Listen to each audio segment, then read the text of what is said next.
उर्वशी है। मेरे माता पिता इस दुनिया में नहीं थे। बचपन से ही मैं लावारिस थी और मैंने सारी ज़िंदगी इधर उधर भटकते हुए गुजारी थी। कहते हैं कि औरत का घर औरत ही आबाद करती है और वही अपनी गलती की वजह से अपने घर को बर्बाद भी कर लेती है। अगर मैं इस बात को अपनी पर्सनल लाइफ को देखकर कहूँ तो ये बात बिल्कुल ठीक है। मेरा तो पर्सनल बिजनेस ही यही था जिससे मैं दिन रात पैसा कमाती थी और किसी को भी ये समझ नहीं आता था मैंने कितनी आसानी से सामने वाले को बेवकूफ़ बना दिया। लोग कहते हैं कि मर्द बहुत ज़्यादा चालाक और समझदार होता है, औरतों को अपने जाल में फंसाने के सारे तरीके जानता है, लेकिन मैं कहती हूँ कि औरत अगर अपनी चालबाजी दिखाने पर आ जाए तो अच्छों को मात देकर रख देती है। मेरी उम्र 22 साल थी और मैं बहुत ज़्यादा खूबसूरत थी। मेरी खूबसूरती का कोई भी दीवाना हो जाता था और हर कोई मुझे पाने की हसरत करता था। सारी ज़िंदगी मैंने लोगों की गलत बातें सुनी थी और बहुत परेशानी भरी ज़िंदगी गुजारी थी। ज़्यादा खूबसूरत होने की वजह से मैं कई बार घटिया लोगों की नज़रों का शिकार हुई थी। तभी से ही मुझे मर्दों से नफरत होती थी। कई बार मैंने खुद को बचा लिया था। शायद मेरा इस दुनिया में कोई अपना होता तो वह मेरी रखवाली करता। जब मैं 5 साल की थी तो मेरे माता पिता एक एक्सीडेंट की वजह से मर गए थे। फिर मेरी नानी ने मुझे अपने पास रख लिया था। जब मैं 10 साल की हुई तो मुझे एक अमीर परिवार की औरत मुझे अपने साथ ले गई थी। बाकी मैंने अपनी सारी ज़िंदगी एक घर में गुजारी थी जहाँ की मालकिन मुझे अनाथ समझकर अपने घर में ले आई थी। उसके घर में कोई भी काम करने वाला नहीं था। वो मुझे अपने साथ ले आई थी घर का काम कराने के लिए। मैं 10 साल की उम्र में ही घर के काम करने लगी थी। मुझे खेलने की उम्र में खाना पकाना आ गया था। उस औरत ने मुझे जब तक अपने पास रखा जब मैं 18 साल की हो गई थी, क्योंकि उनका बेटा मुझे पसंद करने लगा था। उनको मुझ पर शक हुआ और उन्होंने मुझ पर इल्ज़ाम लगाकर मुझे घर से निकाल दिया। मैं फिर से बेसहारा हो गई थी। उसके बाद मैंने फैसला कर लिया था कि मैं अब कभी भी सीधी तरह से ज़िंदगी नहीं गुजारूंगी।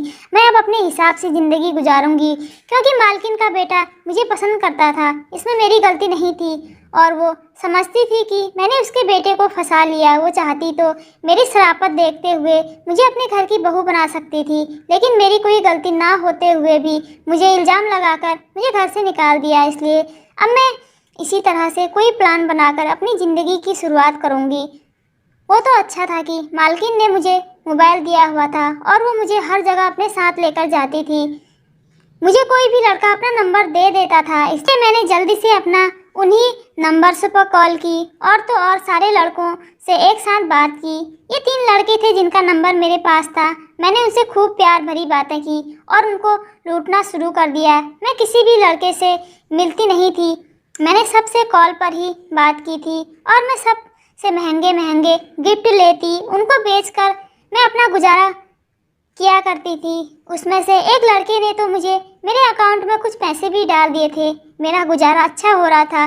मेरा एक फ्रेंड था जिसने मेरी दोस्ती काफ़ी पुरानी थी और वो मुझे पसंद भी करता था। मैं मालकिन से चोरी चुपके अपने उस फ्रेंड से बात करती थी, लेकिन मालकिन को ऐसा लगता था जैसे मैं उनके बेटे से बात कर रही हूँ।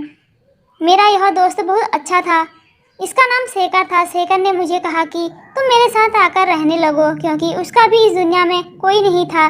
जब मैं छोटी थी तो वह मेरी नानी के घर के करीब ही रहता था और तभी से हमारी दोस्ती हो गई थी। बचपन की ये दोस्ती अब जवानी तक चल पड़ी थी। मैंने अपने फ्रेंड के घर रहते हुए अपना एक अकाउंट बनाया था और सोशल वर्किंग का काम शुरू कर दिया था। मैं अपने आप को टिप टॉप बनाकर रखती थी। हर लड़का मुझे देखते हुए मुझ पर फिदा हो जाता था। मैं लड़कियों के हक में काम करने लगी थी। जहाँ भी लड़कियों के साथ नाइंसाफ़ी होती, मैं सबसे पहले वहाँ औरतों के हक में बोलने के लिए चली जाती थी। इस तरह से मैं काफ़ी फेमस हो गई थी और मेरी मदद के लिए तो हर वह लड़का था जो मेरी खूबसूरती पर फिदा हो जाता था। मैं अपनी खूबसूरती का पूरा फ़ायदा उठाया करती थी। उधर मेरा दोस्त, उसने मुझे अपने घर में रहने के लिए ठिकाना दिया। हम दोनों एक साथ रहते थे। वो मुझे बहुत प्यार करता था। मैं भी प्यार तो उसी से करती थी, लेकिन लड़कों से सिर्फ फ्लर्ट करती थी पैसा कमाने के लिए। मेरे पास बहुत सारे पैसे रहने लगे थे। मेरा प्यार से बोलना, मेरा स्टाइल लड़कों को अपना बना लेता था और कुछ मेरी जान लेने वाली अदाएं लड़कों को पागल कर देती थी। अभी मेरे पास एक औरत आई जो कहने लगी कि मेरा पति मुझे घर पर खर्च नहीं देता, क्योंकि मैं और मेरा फ्रेंड शेखर औरतों और लड़कियों की पुलिस के साथ मिलकर मदद करते थे, और अगर कहीं मुझे पैसा खर्च करना होता था तो मैं नाम बनाने के लिए पैसा भी खर्च कर देती थी। हालांकि उसके पति का बिजनेस बहुत अच्छा है, लेकिन फिर भी समझ नहीं आता कि वह अपनी पत्नी को खर्च क्यों नहीं देता। उस औरत का पति बहुत लापरवाह था और वह हमारे ही मोहल्ले में रहती थी। इस आदमी की वजह से घर में बहुत तंगी रहती थी। मैंने इस औरत की बात बड़ी तसल्ली से सुनी थी। उसके पति का बिजनेस बहुत अच्छा था। सारी डिटेल मालूम करने के बाद मैंने कहा कि मैं आपकी हेल्प करूंगी, आप अपने घर चले जाओ। मैं आपके पति के लिए कुछ सोचती हूँ, पूरी तरह से उसे समझाने की कोशिश करूँगी। यह मेरा काम है। मेरी बात सुनकर वह खामोश हो गई थी। उसके पति का मोबाइल नंबर मेरे पास आ चुका था, क्योंकि शेखर ने मुझे मोबाइल नंबर ला के दे दिया था। मैंने उसी रात उसके पति को एक मैसेज किया। उसमें सिर्फ हाय लिखा था। पहले मैसेज का जब रिप्लाई नहीं आया तो मैंने दूसरा मैसेज किया। दूसरा मैसेज मैंने कुछ अजीब सा किया था। उसमें मैंने लिखा था, हाय स्वीट हार्ट, रात के 2 बज गए हैं और अभी तुमने मुझे कॉल नहीं की। मैंने कहा, तुम्हें पता है ना कि मेरे पास कॉल का बैलेंस नहीं है। यह तो एक पैतरा था जो मुझे आजमाना था, जो सीधा निशाने पर जाकर लगा था। फौरन 5 मिनट के बाद ही मेरे पास कॉल आ गई थी। मैंने एक अजीब से स्टाइल में फ़ोन उठाया था। मैंने बड़ी बेताबी से सामने वाले इंसान से पूछा, हेलो जी, आप कौन हैं? और फ़ौरन उससे अनजान बन गई। मैंने कहा, बोलिए आप कौन हैं? मैंने बहुत ही प्यारी आवाज़ निकाली थी। वैसे भी आवाज़ बदलने में भी मैं काफ़ी माहिर थी। मेरी आवाज़ सुनकर कोई भी मेरी खूबसूरती का अंदाज़ा लगा लेता था। जितनी मेरी आवाज़ खूबसूरत है, यकीनन मैं भी उतनी ही खूबसूरत हूँ। इस आदमी से मैं अनजान बनकर बात कर रही थी। इसे नहीं पता था कि मैं इसके ही मोहल्ले में रहने वाली लड़की हूँ। वो कहने लगा, आपका मैसेज आया था। मैंने कहा कि मैंने तो रोहन को मैसेज किया था, लेकिन आपकी आवाज़ तो रोहन से मिल नहीं रही और ना ही ये रोहन का नंबर लग रहा है। वो कहने लगा, मैं रोहन तो नहीं हूँ, मेरा नाम विशाल है। मैंने कहा, सॉरी डियर, शायद नंबर के डिजिट आगे पीछे हो गए होंगे। यहाँ से मेरी बातचीत की शुरुआत हो गई थी और फिर होते होते हमारी बात को लगभग 1 महीना गुजर चुका था और 1 महीने में ही मैंने इस इंसान को अपना दीवाना बना लिया था। वो आदमी अपनी पत्नी के रोज़ रोज़ के घरेलू झगड़ों से बहुत तंग आ गया था, इसलिए उसे मेरी दिलनसी बातें बहुत अच्छी लगती थी और मेरी बातें उस पर असर करने लगी थी। इसी बहाने मैं बहुत सारा कैश उससे अपने अकाउंट में मंगवा लिया करती थी, लेकिन इन लाखों रुपयों से भी मेरा कोई फ़ायदा नहीं हो रहा था, क्योंकि यह मेरे लिए कम थे। मैंने देखा कि वो इंसान मेरे लिए कुछ भी करने के लिए तैयार है, तो मैंने उससे कहा कि तुम अपनी पत्नी को डिवोर्स दे दो, मैं तुमसे शादी कर लूँगी। मेरी इस बात पर काफ़ी देर तक वो खामोश रहा, लेकिन थोड़ी देर के बाद कहने लगा, मेरी पत्नी मेरे बच्चों की माँ है, मैं उसे कैसे छोड़ सकता हूँ? मेरे बच्चे मेरे और अपनी माँ के बिना बेसहारा हो जाएंगे। मैंने उससे कहा, तो इसमें कौन सी परेशानी वाली बात है? मैं तुम्हारे बच्चों को संभाल लूँगी, फिर वो बेसहारा भी नहीं होंगे। लेकिन देखो, मैं तुम्हारी पत्नी को बर्दाश्त नहीं कर सकती और ना ही वह मुझे एक्सेप्ट करेगी। धीरे धीरे मेरी इस बात पर भी वह तैयार हो गया था। उसने अपनी पत्नी को डिवोर्स देने का फैसला कर लिया था और कुछ दिनों बाद उसने अपनी पत्नी को डिवोर्स दे दिया। उसका यह मैसेज सुनते ही मैंने अपना मोबाइल स्विच ऑफ कर दिया, क्योंकि मेरा काम तो हो चुका था। मैंने अपनी सिम मोबाइल से निकालकर तोड़कर फेंक दी थी। उसके बाद मेरा उस इंसान से कभी कोई कांटेक्ट नहीं हुआ। कुछ दिनों के बाद ही उसकी पत्नी रोती धोती मेरे पास आ गई और कहने लगी कि मेरे पति ने मुझे डिवोर्स दे दिया है और वह मुझे छोड़कर जा चुके हैं। मैंने दिखावे का बहुत अफसोस किया। मैंने उससे कहा कि अभी तो मैंने तुम्हारे पति को बुलाकर उससे बात भी नहीं की है और उसे अभी कुछ समझाया भी नहीं है। मैं किसी काम में बिजी हो गई थी। मैंने सोचा था कि मैं थोड़ा काम से फ्री हो जाती हूँ, उसके बाद तुम्हारे पति को बुलाकर समझाती हूँ। अगर वह समझता है तो ठीक है, वरना पुलिस ही उसे ठीक करेगी। मैंने सोचा था कि मैं फ्री होकर इस मैटर पर ध्यान दूंगी, लेकिन तुम्हारे पति ने तो तुम्हें इतनी जल्दी डिवोर्स दे दिया। वो कहने लगी, मेरे पति का किसी लड़की के साथ अफेयर चल रहा था, उसी के कहने पर उसने मुझे डिवोर्स दिया है। मैंने उससे कहा कि तुम अपने पति को मेरे पास भेज दो, मैं उससे समझाऊंगी, यह सब कुछ ठीक नहीं है। वह कहने लगी, लेकिन वह मेरी बात नहीं सुनेगा। मैंने कहा, अगर उसने तुम्हारी बात नहीं सुनी तो मैं पुलिस को लेकर तुम्हारे घर आ जाऊंगी। तुम उसे पुलिस की धमकी दे देना, वह फ़ौरन मेरे पास आ जाएगा। वो कहने लगी, ठीक है दीदी, मैं कोशिश करके देखती हूँ। मैंने अपने जिस फेक नंबर से उसके पति से बात की थी वह नंबर बंद हो चुका था। वो आदमी पहले से ही बहुत परेशान था क्योंकि उसको ना तो गर्लफ्रेंड मिली थी और पत्नी भी उसके हाथ से जा चुकी थी। वो मेरे पास आया तो उसकी हालत बहुत ज़्यादा गंभीर लग रही थी। मैं और शेखर उसकी पत्नी के वकील बनकर उसके सामने बैठे हुए थे। मैंने कहा कि तुमने अपनी पत्नी के साथ ऐसा नहीं करना चाहिए था। क्या आपको एहसास है कि आपने एक औरत की ज़िंदगी बर्बाद कर दी है? वो कहने लगा, मुझसे बहुत बड़ी गलती हो गई है। मैंने ये सब गुस्से और जज्बात में आकर कह दिया। मैंने कहा, आपने गुस्से और जज्बात में कहा या फिर आपका किसी और के साथ अफेयर चल रहा था? मेरी बात सुनकर वह नजरें चुराने लगा। मैंने देखा कि पत्नी पत्नी ही होती है, भला अब आपके बच्चों को कौन संभालेगा? मेरी बात सुनकर वह बहुत ज़्यादा परेशान हो गया था। कहने लगा, मेरे पास तो अब इस बात का कोई सॉल्यूशन नहीं रहा है। मुझे समझ नहीं आ रहा है कि मैं अब क्या करूं। अभी डिवोर्स के बारे में कोई जानता भी नहीं है और सब अचानक से इस बात को सुनेंगे तो मैं सबको क्या जवाब दूंगा? मेरे पेरेंट्स ने मेरी पत्नी के साथ शादी बड़ी उम्मीद के साथ करवाई थी। मेरी पत्नी मेरे माता पिता की पसंद की है। अगर उन्हें पता चलेगा कि मैंने इस तरह से उसे छोड़ दिया है तो उन लोगों को भी बहुत ठेस पहुंचेगी। मैंने कहा, मेरे पास एक आइडिया है, तुम परेशान मत हो, मेरे पास इसका एक बहुत अच्छा सॉल्यूशन है। मैंने शरारती मुस्कुराहट अपने चेहरे पर लाते हुए एक नज़र शेखर की तरफ डाली। शेखर ने मुझे ऑल द बेस्ट कहा, फिर उसने भी बड़ी उम्मीद भरी नज़रों से मुझे देखा। मैंने कहा, देखो अभी तुम्हारी पत्नी के बारे में किसी को कुछ पता नहीं चला है कि तुमने उसको डिवोर्स दे दिया है, लेकिन तुम्हारी पत्नी तुमसे नाराज़ है क्योंकि तुम उसे छोड़ चुके हो। कोर्ट के मुताबिक तुमने उसको छोड़ दिया है। शेखर ने कहा कि मैं तुम्हारा कोर्ट में बात करके तुम्हारा डिवोर्स कैंसिल करवा सकता हूँ, लेकिन उसके लिए हमें कुछ पैसे देने होंगे। वो चौंक कर मेरी तरफ देखने लगा। मैंने कहा, जी हाँ, आपको थोड़े से पैसे देने होंगे और फिर आपकी पत्नी को भी तो हमें भरोसा दिलाना है कि आप उससे दोबारा शादी करना चाहते हो। वह कहने लगा, जी मैं अपनी पत्नी को अब किसी भी औरत के कहने में आकर नहीं छोड़ूंगा। बताइए मुझे इसके लिए कितनी कीमत देनी होगी? मैंने कहा, इसके लिए हमें 5 लाख रुपए देने होंगे जो कि हमें कोर्ट कचहरी में खर्च करने पड़ेंगे, वकीलों से बात करनी पड़ेगी और दूसरी बात कि इसमें हमारी भी मेहनत होगी और हमें तुम्हारी पत्नी को भी समझाना होगा और तुम्हारी जितनी भी प्रॉपर्टी है वह सब तुम अपनी पत्नी और बच्चों के नाम कर दो ताकि वह तुम पर भरोसा कर लें।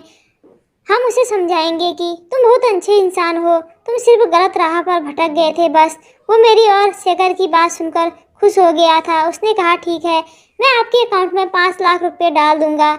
मैंने उसे कहा, तुम्हारी यह बात कहीं पर लीक नहीं होगी कि तुम्हारे घर में इस तरह से भी कुछ हो गया था। वो मेरी इस बात से बहुत खुश हो गया था और कहने लगा, बस मेरा घर बर्बाद नहीं होना चाहिए। मुझे नहीं पता था कि मैं उस धोखेबाज लड़की की वजह से अपनी इतनी अच्छी पत्नी और अपने बच्चों को बेसहारा करने जा रहा था। वो बेचारा बार बार अपने चेहरे पर आए हुए पसीने को पोंछ रहा था क्योंकि उसे सबसे ज़्यादा अपने पेरेंट्स का डर था और मैं उसकी बेवकूफ़ी पर मन ही मन में बहुत हंस रही थी। उसने अगले ही दिन 5 लाख रुपए मेरे अकाउंट में डाल दिए और अपनी पत्नी और बच्चों के नाम सारी प्रॉपर्टी कर दी। मैंने उसकी पत्नी को समझाया कि देखो, अब तुम्हारा पति कभी तुम्हें चाह कर भी नहीं छोड़ सकता और अगर वह तुम्हें छोड़ भी देगा तो तुम अब कभी बेसहारा नहीं हो सकती, बल्कि वह बेसहारा हो जाएगा क्योंकि उसके पास तुम्हें छोड़ने के बाद फूटी कौड़ी नहीं बचेगी। उसकी पत्नी को मेरा यह आइडिया बहुत अच्छा लगा था और उसने मेरा बहुत शुक्रिया अदा किया था क्योंकि मैं अपनी यूट्यूब पर सोशल वर्किंग की वीडियो डालती रहती हूँ और लोग मेरे फ्रेंड हो गए थे। काफ़ी सारे लोग मुझे जानते हैं।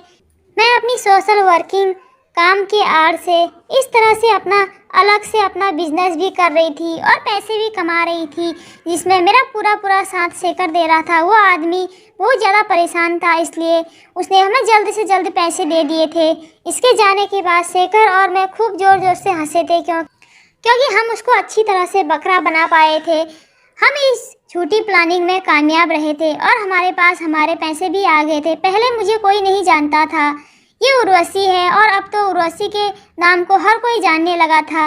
मेरे जानने वाले मेरा नाम सुनते ही मुझे पहचान जाते थे, क्योंकि शेखर एक न्यूज़ रिपोर्टर होने के साथ साथ जर्नलिस्ट भी था। उसने अपने साथ साथ मुझे भी फेमस कर दिया था लड़कियों के खिलाफ। जब मैं आवाज़ उठाती तो मेरी बात को एक्सेप्ट किया जाता था। कुछ मर्द ऐसे होते थे जो औरतों को इंसाफ दिलाना नहीं जानते थे, लेकिन मैं उनको अपनी अदाओं से मना लिया करती थी। इसी तरह से औरतों और लड़कियों में मेरी एक अच्छी जान पहचान बन गई थी। कई बार कुछ लोगों ने मुझे बदनाम करने की भी कोशिश की, लेकिन उन औरतों का एक ऐसा ग्रुप मेरे हक में खड़ा हो गया जिनकी मैंने हेल्प की थी। फिर तो किसी ने इतनी हिम्मत भी नहीं की कि मुझ पर उंगली उठा सके। ये मेरी 2 साल की मेहनत का नतीजा था। मैं गरीब इलाकों में जाती और वहाँ के लोगों को रुपया, कपड़ा, खाना, इन सब चीज़ों की मदद करती थी और लोगों के साथ फ़ोटो क्लिक करवा कर सोशल मीडिया पर अपलोड करती थी और उनकी परेशानी भरी स्टोरी भी सोशल मीडिया पर लगाती थी। मैंने नाम भी कमा लिया था और इज्जत भी, क्योंकि जब मैं लावारिस थी तो मेरे पास कुछ नहीं था। लावारिस तो मैं अब भी थी, मगर अब मेरे साथ पैसे की ताकत थी और मेरा नाम, जो कि काफ़ी लोगों के ज़बान पर आ चुका था। अपनी इस अच्छी और भोली भाली पहचान के पीछे जो काम मैं कर रही थी उसे मैं लाखों कमा रही थी। जिन लड़कों से मैं फ़ोन पर बात किया करती थी उनको पता नहीं होता था कि मैं उर्वशी हूँ, उनसे बात कर रही हूँ। मैं अपना नाम और नंबर बदल कर उनसे बात किया करती थी। लड़के मेरी बात से दीवाने होते थे और इन्हीं बातों से खुश होकर मैं उनसे जैसा कहती वो वैसा ही कर दिया करते थे। लेकिन इनमें से मैं बहुत कम ही लड़कों से मिलती जुलती थी, क्योंकि अपनी असली पहचान मैं इन लड़कों को नहीं बता सकती थी। मेरे इस काम में शेखर ने मेरा पूरा साथ दिया था और वह मेरे सारे सीक्रेट जानता था। अगले ही दिन वह औरत मेरे पास आई और मेरे पैर पकड़ने लगी, कहने लगी, आपका बहुत बहुत एहसान है मैडम, आपने मेरा उजड़ा हुआ घर बसा दिया। मेरे पति का बिहेवियर मेरे साथ बहुत अच्छा है और उसने अपनी सारी प्रॉपर्टी मेरे और मेरे बच्चों के नाम पर कर दी। उसके पति को भी अच्छी नसीहत मिल गई थी कि किसी भी लड़की से फ़ोन पर फ्रेंडशिप नहीं करनी चाहिए, वरना वह महंगी भी पड़ सकती है। मैंने खुद को तसल्ली दी कि मैंने तो एक टूटे हुए घर को जोड़ा है। यकीनन मेरा तरीका गलत था, लेकिन मेरा काम बहुत अच्छा था, इसलिए मुझे इस बात पर कोई पाप नहीं मिलेगा। बस यह सोचकर मैंने अपने आप को रिलैक्स कर लिया था। मैंने तो 2 पति पत्नी को मिलवा दिया था। किसी भी इंसान अपने आप में बहुत ज़्यादा समझदार होता है। अपने हक की लड़ाई उसे खुद लड़नी चाहिए, लेकिन खुद कुछ लोग दूसरों का सहारा ले ही लेते हैं। मेरा यह काम बहुत अच्छा चल रहा था, क्योंकि मैंने अमीर लड़कों को फंसाया हुआ था। मेरी 5 उंगलियां घी में थी और मेरे पास पैसे की कोई कमी नहीं थी। मैं पैसा देकर पैसा कमा रही थी। जब शरीफ थी तो किसी ने मेरी इज्जत नहीं की और जब मैं बिगड़ गई तो आज सब मेरे कदमों में आकर मुझसे अपना काम करवा लिया करते थे। लेकिन इसके बाद जो कुछ मेरे साथ हुआ वह बताना मेरे लिए शायद आसान नहीं होगा। दिन में मेरा काम होता था कि मैं सोशल वर्किंग करती, रात के टाइम पर सारी रात जागकर मुझे लड़कों से बात करनी होती थी। उन लड़कों को अपनी प्यारी प्यारी बातों में फंसाती थी, तब जाकर तो मेरे पास पैसे आते थे और वही पैसे मुझे सोशल वर्किंग में सुबह को खर्च भी करने होते थे, ताकि पब्लिक में भी मेरा एक नाम बन सके। फिलहाल हर जगह मेरे पैसे पक्के थे। एक दिन मैं अपनी कार से एक शादीशुदा लड़की के हक में बोलने के लिए गई थी। उसका पति उसे शराब पीकर मारता था। मैं पुलिस को वहां पर ले गई थी। वो गांव था और शहर से बहुत दूर था, इसलिए मैं अपनी कार से चली गई थी और शेखर अपने ऑफिस में काम कर रहा था। आज उसे मेरे साथ चलने का टाइम नहीं था। शेखर और मेरे बीच नज़दीकियाँ बहुत ज़्यादा बढ़ने लगी थी।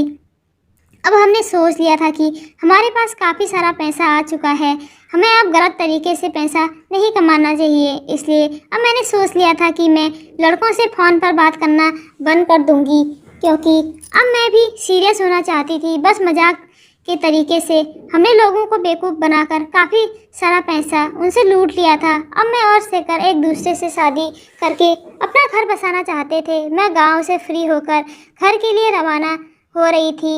रात के लगभग 12 बजे थे। गांव से निकलते ही सुनसान रास्ता था और चारों तरफ अंधेरा और सन्नाटा छाया हुआ था। सिर्फ मेरी ही गाड़ी इस रास्ते पर चल रही थी। दूर दूर तक मुझे कोई दिखाई नहीं दे रहा था। अभी मेरा लगभग आधा ही रास्ता पार हुआ था कि जब अचानक ही मेरी गाड़ी को ब्रेक लगी थी और मेरी गाड़ी का टायर पंचर हो गया था। हालांकि मैं जब सुबह कार लेकर निकली थी तो वह बिल्कुल ठीक थी, क्योंकि कार अभी अभी तो सर्विस से आई थी।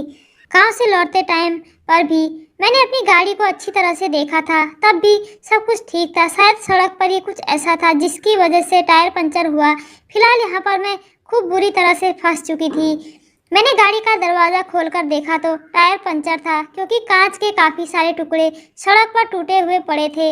इसकी वजह से मेरी गाड़ी के दोनों टायर पंचर हो चुके थे। शायद तेज़ रफ्तार से गाड़ी चलाते हुए मैंने ध्यान नहीं दिया होगा, क्योंकि रात काफ़ी हो चुकी थी और मुझे भी घर जाने की जल्दी थी। अब मैं पछता रही थी कि मुझे यहाँ पर अकेला नहीं आना चाहिए था। मैं शेखर को कॉल करके भी नहीं बुला सकती, क्योंकि मेरे फ़ोन की बैटरी भी डेड हो चुकी थी। इस टाइम पर सड़क बिल्कुल सुनसान थी। अब तो मुझे बिल्कुल भी समझ नहीं आ रहा था कि मैं क्या करूं और कैसे शेखर को कॉल करूं। मुझे शेखर से बात करनी थी, क्योंकि उसके अलावा मेरी कोई भी हेल्प नहीं कर सकता था, क्योंकि यहाँ इस सुनसान सड़क पर मेरी मदद करने वाला कोई नहीं था। मैं बहुत ज़्यादा परेशान थी और बुरी तरह से फंस चुकी थी। टाइम गुजरता चला जा रहा था। मुझे इस सड़क पर खड़े हुए लगभग 2 घंटे हो गए थे और कोई भी सड़क पर नज़र नहीं आ रहा था। मुझे अकेले डर भी लग रहा था। मैं समझ नहीं पा रही थी कि किस तरह से मैं अपनी गाड़ी के साथ मैं घर पहुंच सकती हूं। काफ़ी देर में इसी सुनसान सड़क पर किसी की गाड़ी आने का इंतज़ार कर रही थी कि अगर किसी की गाड़ी यहां से गुजरे तो मैं उससे हेल्प ले सकूं। फिलहाल ऐसा कुछ भी मुझे नज़र नहीं आ रहा था। रात के 2 बज चुके थे। अब तो मेरी परेशानी और ज़्यादा बढ़ने लगी थी। तभी अचानक से मुझे दूर से गाड़ी की फ्रंट लाइट जलती हुई नज़र आई। मैं फ़ौरन से खड़ी हो गई। जैसे ही वह गाड़ी मेरे पास से गुजरने लगी, मैंने हाथ का इशारा किया और तेज़ आवाज़ से कहा कि प्लीज़ हेल्प मी। वो गाड़ी तेज़ स्पीड के साथ आगे बढ़ी थी, लेकिन आगे जाकर फिर रुक भी गई और फिर बैक होकर मेरे पास आकर खड़ी हो गई। गाड़ी के अंदर बैठे इंसान ने जब शीशा नीचे किया तो यह देखकर तो कुछ देर तक मैं अपनी आंखें झपकाना भूल गई थी। अगर कोई और मौका होता तो शायद मेरा अंदाज से बात करने का कुछ और ही होता, लेकिन इस टाइम मैं बहुत परेशान थी और डरी हुई थी, अकेली भी थी। मैंने कहा कि मेरी गाड़ी का टायर पंचर हो गया है, क्या आप मुझे लिफ्ट दे सकते हो? यह कहते हुए मैं गाड़ी को चेक करने लगी थी कि कहीं गाड़ी के अंदर एक से ज़्यादा लड़के तो नहीं बैठे हुए हैं। अगर ज़्यादा होते तो फिर मैं उससे लिफ्ट नहीं लेती, क्योंकि मुझे अपनी इज्जत भी बहुत प्यारी थी। वो मुझे देखकर कहने लगा, मैंने आपको शायद कहीं देखा है। मैंने कहा हाँ, आपने मुझे यूट्यूब पर देखा होगा, मैं एक सोशल वर्कर हूँ। मेरी बात सुनकर वह कहने लगा, जी आपका नाम उर्वशी है ना? मैंने कहा जी। कहने लगा, मैं आपकी वीडियो देखता हूँ, मुझे आपकी वीडियो बहुत पसंद आती है, मैं तो आपका फ़ैन हूँ। आप बेफिक्र होकर मेरी गाड़ी में आकर बैठ जाइए, मैं आपको छोड़ देता हूँ। मैंने कहा पहले आप गाड़ी से उतरिए और मेरी कार को साइड पर करवा दीजिए। मैं सुबह ही किसी मैकेनिक को यहाँ भेज दूंगी। वह लड़का फ़ौरन मेरी बात सुनकर राज़ी हो गया। वो बहुत ज़्यादा हैंडसम और मेरी ही एज का लग रहा था। वैसे तो मैं लड़कों से ज़्यादा इम्प्रेस नहीं होती थी, लेकिन वह सच में बहुत अच्छी पर्सनैलिटी का था कि जिसे पलटकर बार बार देखा जा सके। उसने अपनी गाड़ी का दरवाज़ा खोला और बाहर निकला और मेरी गाड़ी को धक्का देकर उसने एक साइड पर कर लिया था। मैं इस लड़के के साथ उसकी गाड़ी में बैठ गई। वह मुझे थोड़ी थोड़ी बातचीत भी कर रहा था। मैं उसे बताने लगी कि मैं सोशल वर्कर हूँ, लोगों की हेल्प करती हूँ। अभी हम बात ही कर रहे थे कि अचानक उसके मोबाइल पर बेल बजी। उसने फ़ोन उठाया। आगे से शायद उसकी पत्नी थी जो उस पर भड़क रही थी कि इतनी रात को तुम कहाँ हो। वह अपनी पत्नी से कहने लगा, मैं तुम्हें पहले भी कह चुका हूँ कि मैं अपने दोस्तों के साथ जा रहा हूँ, मुझे घर आने में देर हो जाएगी। अचानक उसी टाइम गाड़ी के सामने एक ट्रक आने लगा। उस लड़के का सारा ध्यान मोबाइल पर था। मुझे डर हुआ कि कहीं हमारा एक्सीडेंट ना हो जाए। मैंने कहा, देखिए प्लीज़ संभाल कर, सामने से ट्रक आ रहा है। उसने मेरी बात सुनकर फ़ौरन गाड़ी पर ध्यान दिया और गाड़ी को मोड़ लिया। मेरी आवाज़ शायद उसकी पत्नी सुन चुकी थी, इसलिए उस पर और भी ज़्यादा भड़कने लगी कि तुम किसी लड़की के साथ हो और मुझसे झूठ बोल रहे हो कि अपने फ्रेंड के साथ हूँ। ये झूठा दिखावा तुम मेरे सामने मत किया करो। गाड़ी में पूरी तरह से खामोशी छाई हुई थी, इसलिए मुझे उसकी पत्नी की आवाज़ साफ साफ सुनाई दे रही थी और ये लड़का भी यह बात अच्छी तरह से समझ रहा था कि मैं उसकी और उसकी पत्नी की बातचीत को सुन रही हूँ। उसने अपना मोबाइल फ़ौरन से बंद कर दिया, फिर मुझसे नज़रें चुराने लगा। कहने लगा कि ये पत्नियां भी इतनी अनसिक्योर होती हैं ना। मेरी पत्नी भी बहुत शक करती है। यह कहकर वह ज़ोर ज़ोर से हंसने लगा था। मैंने कहा, आप शादीशुदा हो? वह कहने लगा, जी मैं शादीशुदा हूँ और मेरी शादी को अभी 1 साल ही हुआ है। मुझे यकीन नहीं हो रहा था कि इतनी स्मार्ट लड़के की इतनी जल्दी शादी हो गई। मुझे इस बात से थोड़ी जेलसी हो रही थी। जेलसी क्यों हो रही थी यह भी मेरी समझ में नहीं आ रहा था कि भला मैं तो इसको जानती भी नहीं हूँ और मुझे इससे इतनी जलन क्यों हो रही है। उसके बात करने का स्टाइल, उसकी पर्सनालिटी मैं से बहुत इम्प्रेस हुई थी। हालांकि मैं कोई ऐसी लड़की नहीं थी जो लड़कों से अफेयर चलाती हो। मैं बहुत जवान थी, खूबसूरत थी और अब मेरी उम्र 26 साल हो गई, लेकिन मैं बाकी लड़कियों की तरह की बातों में नहीं आती थी। हालांकि मैं कोई ऐसी लड़की नहीं जो लड़कों से अफेयर चलाती हो। मैं बहुत जवान थी, खूबसूरत थी और जब मेरी उम्र 26 साल हो गई, लेकिन मैं बाकी लड़कियों की तरह की बातों में नहीं आती थी। हालांकि मैं उसमें बातें भी करती थी। यह सिर्फ मेरा बिजनेस था। बाकी मेरे दिल में किसी के लिए कभी कोई फीलिंग नहीं आई थी। शेखर भी मुझे देखते ही कोई इतना पसंद नहीं आया था। बस उसका बिहेवियर बहुत अच्छा था। उसका बिहेवियर मुझे बहुत पसंद आता था। बस इसी वजह से मैं उससे प्यार करती थी और फिर उसके अलावा मैं किसी और से शादी तो नहीं कर सकती थी। उसने मेरा इतना साथ दिया था, लेकिन शेखर से भी मुझे कोई ऐसा प्यार नहीं था जैसा कि मुझे आज इस लड़के को देखते ही हो गया था। ना जाने इसको देखते ही मेरे दिल में अजीब सी फीलिंग उमड़ पड़ी थी। ये लड़का सच में बहुत अजीब पर्सनालिटी का था। इसने मुझे मेरे घर के बाहर ड्रॉप कर दिया था। मैंने इसे थैंक यू किया। जैसे ही मैं गाड़ी से नीचे उतरने लगी तो कहने लगा कि यह मेरा कार्ड है, रख लो। मैंने बड़ी हैरानी से उसकी तरफ देखा था। वह कहने लगा कि आप पहली ऐसी लड़की हो जिसको मैंने अपनी गाड़ी में बिठाया है। सिर्फ मेरी पत्नी ही मेरी कार में बैठ चुकी है। अगर उसको किसी भी चीज़ की ज़रूरत हो तो आप बेफिक्र होकर मुझसे कह सकती हो। मैंने उसका कार्ड रख लिया। मेरा आइडिया भी ठीक ठाक था। वह बहुत ज़्यादा अमीर लग रहा था। वो बहुत बड़ा बिजनेसमैन था। उसके कार्ड से ही लग रहा था कि वह बहुत अमीर है। कुछ मुझे भी शक हो रहा था कि शायद वह भी मेरी पर्सनालिटी से बहुत इम्प्रेस हुआ है, क्योंकि फ्रंट सीट से बार बार वह मुझे देख रहा था। 4-5 दिन गुजर जाने से और मेरे दिमाग से वह लड़का निकलने का नाम ही नहीं ले रहा था। ना जाने ऐसा मेरे साथ क्यों हो रहा था। उधर शेखर का कहना था कि वह जल्द से जल्द मुझसे शादी कर लेगा। पता नहीं उस लड़के की बातों ने मुझ पर ऐसा कौन सा जादू कर दिया था कि वह मेरे दिमाग से निकल ही नहीं रहा था। बार बार मेरी आंखों के सामने उसका चेहरा घूम रहा था। उसके हंसते हुए चेहरे पर डिम्पल उसके चेहरे की मासूमियत को और भी ज़्यादा बढ़ा रहे थे। मुझे उसकी बहुत याद आ रही थी और मैं उससे बात करने का बहाना ढूंढ रही थी। सोचा तो यही था कि बहुत लड़कों के साथ फ्लर्ट किया है, लेकिन अपने पैसों की मजबूरी की वजह से इस बार इस इंसान से बात करना मेरे दिल की मजबूरी बन रही थी। लेकिन मुझे कोई भी ऐसा बहाना नहीं मिल रहा था जिससे बात की शुरुआत की जाए। फिर मैंने सोचा कि उससे लोगों की हेल्प करने के लिए थोड़े से पैसे मांग लेती हूँ। मैंने रात के 2 बजे उसे फ़ोन किया। तीसरी ही बेल पर उसने मेरी कॉल रिसीव कर ली थी। उसकी आवाज़ से लग रहा था कि वह गहरी नींद सो रहा था। मैंने जैसे ही घड़ी की तरफ देखा तो मैं शर्मिंदा हुई थी कि मुझे इस टाइम पर उसे कॉल नहीं करनी चाहिए थी। मुझे अपनी गलती का एहसास हुआ था। मैं तो उसके ख्यालों में जाग रही थी। जरूरी तो नहीं वह भी मेरे ही ख्यालों में जाग रहा हो।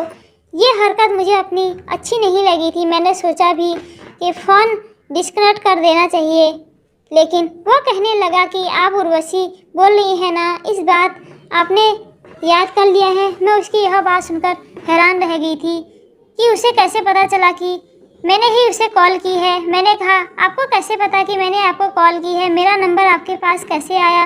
वो कहने लगा, मैडम आप अपना पर्स मेरी गाड़ी में छोड़ आई थी। मुझे आपकी कॉल का काफ़ी दिनों से इंतज़ार था कि कब आप मुझे पर्स पूछने के लिए कॉल करें, लेकिन आपने तो बात ही नहीं की। बस मेरी गलती हो गई कि मैंने आपका पर्स खोलकर देख लिया था, लेकिन मैंने आपके पर्स से 1 भी रुपया नहीं निकाला है। इसमें बस एक सोशल वर्कर का कार्ड था। मैं आपका नंबर था, इसलिए मैंने आपका मोबाइल नंबर अपने फ़ोन में सेव कर लिया था। आप माइंड मत करना मेरी बात का। मेरे तो दिमाग में ही नहीं था कि मैं अपना पर्स उसकी गाड़ी में भूल आई हूँ। अब तो मुझे उससे बात करने का अच्छा बहाना मिल गया था। मैंने कहा कि सॉरी, आपको परेशानी हुई, लेकिन आप जल्दी से जल्दी प्लीज़ मेरा पर्स मेरे घर पहुँचा दीजिए, आपकी बहुत मेहरबानी होगी। वह कहने लगा कि क्यों ना हम लोग कॉफ़ी पीते पीते आपस में बातें करें और तभी मैं आपको आपका पर्स भी लौटा दूंगा। मैं तो ये बात सुनकर खुश हो गई थी और अगले दिन हम लोग एक बहुत बड़े कैफ़े में मिले थे जहाँ पर हम लोगों ने कॉफ़ी पी थी। इस कैफ़े में वह मुझे लेकर गया था। वह शहर का बहुत बड़ा और आलीशान था। मैं समझ गई थी कि वह बहुत ज़्यादा अमीर है। हम लोग एक दूसरे के सामने बैठकर बातें कर रहे थे। वह मेरी खूबसूरती की बार बार तारीफ किए जा रहा था। मुझे उसकी बात बहुत पसंद आई थी। बस यही से ही हमारा सिलसिला चल बैठा था। हम दोनों अब रोज़ मिलने लगे थे। वह मुझसे महंगे महंगे गिफ्ट देता था। मेरे दिल में इसके लिए अब अलर्ट वाली कोई गुंजाइश नहीं थी, क्योंकि मैं उससे प्यार करने लगी थी। उसकी हर बात मुझे अच्छी लगती थी और मैं समझ गई थी कि वह भी मुझसे बहुत प्यार करता है। उसने मुझे अपनी शादी के बारे में सब कुछ बता दिया था कि उसकी शादी किस तरह से हुई थी। वह अपनी पत्नी को पसंद नहीं करता। एक दिन उसने मुझे कहा कि मैं तुम्हारे बिना नहीं रह सकता, मुझे तुमसे शादी करनी है। मैं उसकी बात सुनकर कंफ्यूज हो गई थी, क्योंकि उधर शेखर मुझसे शादी करना चाहता था। वह मुझसे बहुत प्यार करता था और मेरे साथ शादी के सपने सजाए बैठा था। मेरा दिल तो शेखर को नहीं चाहता था। मैं उसके साथ भले ही रहती थी, उससे सिर्फ प्यार करती थी, लेकिन मेरे दिल में ऐसी कोई फीलिंग उसके लिए नहीं थी जो कि अब राज के लिए आने लगी थी। मैं राज से दिल बहुत मोहब्बत करने लगी थी। मैंने राज को शेखर के बारे में सब कुछ बता दिया। उसने मुझे कहा, इसमें इतनी बड़ी तो कोई बात नहीं है, तुम एक काम करो, तुम उससे कहो कि तुम उसके साथ नहीं रहना चाहती हो और उससे सारे रिलेशन ख़त्म कर दो और अब तुम सब कुछ छोड़कर मेरे पास आ जाओ। मैंने उसे कहा, लेकिन मैं इतना बड़ा धोखा शेखर को नहीं दे सकती। राज कहने लगा, तुम मेरे दिल के बहुत करीब हो चुकी हो। मैं तुम्हारे अलावा किसी से प्यार नहीं करता, बस मैं तुम्हें हासिल करना चाहता हूँ। मैं तो बहुत बड़ी कंफ्यूजन में फंस चुकी थी। मैंने सोचा कि मैं तो राज से प्यार करती हूँ, इसलिए मैं शेखर का घर छोड़ दूंगी और राज के पास चली जाऊंगी। मैंने ऐसा ही किया। शेखर जब घर आया तो मैंने उससे कहा कि मैं किसी और से प्यार करती हूँ। मैंने उससे कहा कि मैं किसी और से प्यार करती हूँ। मैंने उसे राज के बारे में सब कुछ बता दिया। वह सुनकर चौंक गया था। पहले तो वह मुझसे झगड़ा करने लगा, कहने लगा, मैंने तुम्हारा कितना साथ दिया है, मैं तुमसे बहुत प्यार करता हूँ, तुम्हें नहीं छोड़ सकता, तुम मेरे साथ ऐसा नहीं कर सकती। लेकिन मैं उसे लड़ झगड़ कर उसका घर छोड़कर आई थी। वह मुझे बहुत बुरा भला कह रहा था और मुझे कोस रहा था, क्योंकि मैंने उसके साथ बेवफाई की थी। मैं शहर का घर छोड़कर आ गई थी। मैंने राज को कॉल की और उसे कहा कि मैं अपना सारा सामान पैक करके शेखर से सारे रिश्ते ख़त्म करके उसके घर आ गई हूँ। राज मेरी बात सुनते ही कहने लगा, एक्सीलेंट, तुमने बहुत बढ़िया काम किया है, तुम कैफ़े में जाकर बैठो, मैं वहीं तुमसे मिलने के लिए आ रहा हूँ। राज मुझे कैफ़े में मिलने के लिए आ गया था।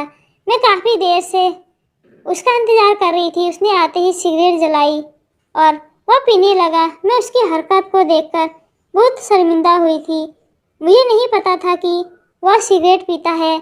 उसने धुआं अचानक से मेरे मुंह पर डाला और मेरे आगे उसने एक तस्वीर कर दी। उस तस्वीर में तो मेरे होश उड़ा कर रख दिए थे। उसने मुझे कहा, इसे पहचानती हो? वो एक ऐसे जवान लड़के की फ़ोटो है जिसे मैंने स्टार्टिंग में धोखा दिया था और बस मेरी इसके साथ एक गलती हो गई थी। मैं इसे एक दो बार मिलने के लिए चली गई थी, बाकी आज तक मैंने किसी से भी फ्लर्ट किया है तो मैं कभी इसे मिलने के लिए नहीं गई थी।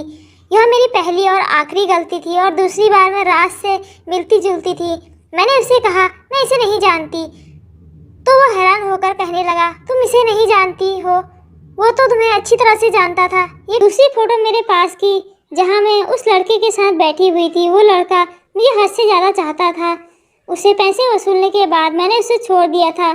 वह मुझसे बहुत प्यार करता था, लेकिन कंफ्यूज वाली बात थी कि यह फ़ोटो राज के पास क्या कर रही थी। राज कहने लगा, तुम इस फ़ोटो में इस लड़के के साथ बैठी हुई हो। अगर तुम इसे नहीं जानती हो तो तुमने इसके साथ यह फ़ोटो खिंचवाई है।